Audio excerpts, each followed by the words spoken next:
As my story begins, at the age of 19, I was a mildly successful dancing teacher and continued in this static state for almost 5 years. At the end of this time, I met a young lady who talked me into attending your lectures. My thought, upon hearing you say imagining creates reality, was that the entire idea was ridiculous. However, I decided to accept your challenge and disprove your thesis.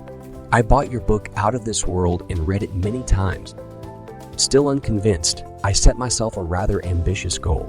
My present position was as an instructor with the Arthur Murray Dance Studio, and my goal was to own a franchise and be boss of an Arthur Murray studio myself. This seemed the most unlikely thing in the world, as franchises were extremely difficult to secure.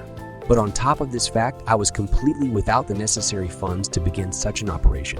Nevertheless, I assumed the feeling of my wish fulfilled as night after night.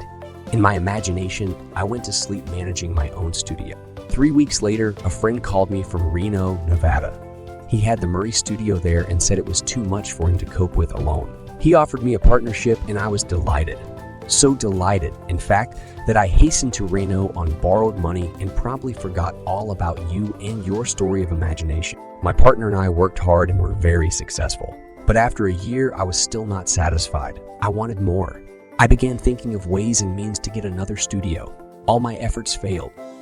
One night as I retired, I was restless and decided to read. As I looked through my collection of books, I noticed your slender volume, Out of This World. I thought of the silly nonsense I had gone through 1 year ago before getting my own studio. Getting my own studio. The words in my mind electrified me. I reread the book that night, and later, in my imagination, I heard my superior praise the good job we had done in Reno and suggest we acquire a second studio, as he had a second location ready for us if we desired to expand. I reenacted this imaginal scene nightly without fail. 3 weeks from the first night of my imaginal drama, it materialized almost word for word. My partner accepted the new studio in Bakersfield and I had the Reno studio alone. Now, I was convinced of the truth of your teaching and never again will I forget. Now I wanted to share this wonderful knowledge of imaginal power with my staff.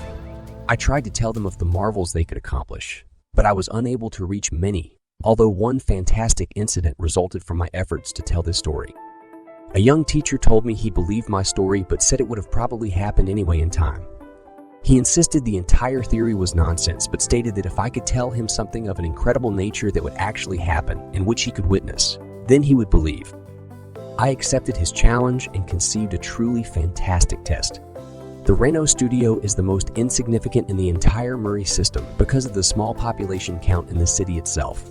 There are over 300 Murray studios in the country with much larger populations, therefore providing greater possibilities to draw from.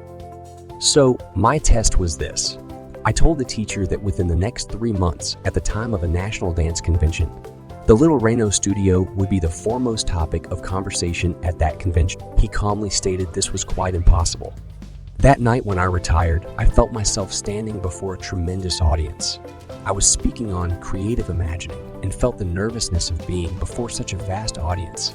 But I also felt the wonderful sensation of audience acceptance.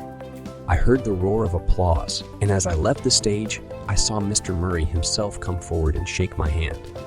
I reenacted this entire drama night after night. It began to take on the tones of realities, and I knew I had done it again. My imaginal drama materialized down to the last detail. My little Reno studio was the talks of the convention, and I did appear on that stage just as I had done in my imagination. But even after this unbelievable but actual happening, the young teacher who threw me the challenge remained unconvinced. He said it had all happened too naturally, and he was sure it would have happened anyway. I did not mind his attitude because his challenge had given me another opportunity to prove, at least to myself, that imagining does create reality. From that time on, I continued with my ambition to own the largest Arthur Murray dance studio in the world.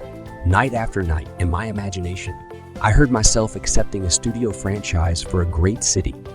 Within 3 weeks, Mr. Murray called me and offered a studio in a city of 1.5 million people. It is now my goal to make my studio the greatest and biggest in the entire system. And of course, I know it will be done. Through my imagination,